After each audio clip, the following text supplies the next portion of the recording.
స్వేచ్ఛగా, నిర్భయంగా సమస్యలు తెలియజేయండి. చట్టపరిధిలో పరిష్కారం చూపుతాం. జిల్లా SP Gautami Sali. Public grievance redressal system, ప్రజా ఫిర్యాదుల పరిష్కార వేదిక ద్వారా ప్రజల నుండి ఫిర్యాదులు స్వీకరించిన జిల్లా ఎస్పీ త్వరితగతిన ప్రజా ఫిర్యాదులకు పరిష్కారం చూపాలని జిల్లాలోని పోలీసు అధికారులకు ఎస్పీ ఆదేశాలు జారీ.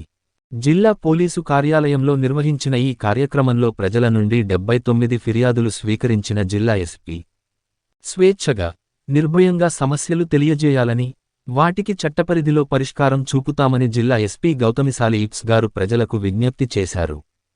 ప్రజల సమస్యలను శీఘ్రంగా, నాణ్యతగా పరిష్కారం చూపాలనే రాష్ట్ర ప్రభుత్వం సంకల్పం మేరకు జిల్లా ఎస్పీ గారు ఈరోజు స్థానిక పోలీసు కాన్ఫరెన్స్ హాలులో పబ్లిక్ గ్రీవెన్స్ రిడ్రెస్సల్ సిస్టమ్ కార్యక్రమాన్ని నిర్వహించారు.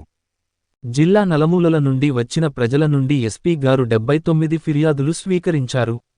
పిటిషనర్లతో ముఖాముఖి మాట్లాడారు. లోతుగా వారి సమస్యలను విని అక్కడికక్కడే సంబంధిత పోలీసు అధికారులకు ఫోన్ చేసే సదరు ఫిర్యాదులపై చట్టపరంగా చర్యలు తీసుకునేలా ఆదేశాలు జారీ చేశారు. ప్రజా ఫిర్యాదుల పరిష్కారానికి ప్రాధాన్యత ఇవ్వాలని సూచించారు.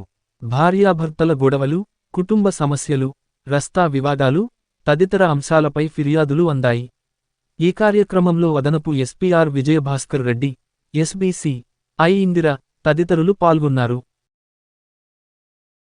రేపు కేజ్రీవాల్ బెయిల్పై కోర్టు తీర్పు.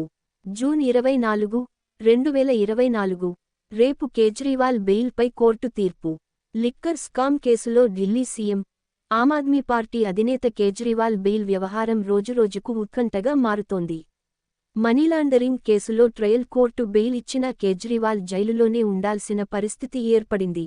ఈ నేపథ్యంలో కేజ్రీవాల్ బెయిల్ రద్దుపై ఈడీ వేసిన పిటిషన్పై ఢిల్లీ హైకోర్టు మంగళవారం తీర్పు ఇవ్వనుంది. దీంతో కేజ్రీవాల్ బెయిల్పై హైకోర్టు ఏం తేలుస్తుందో చూడాలి.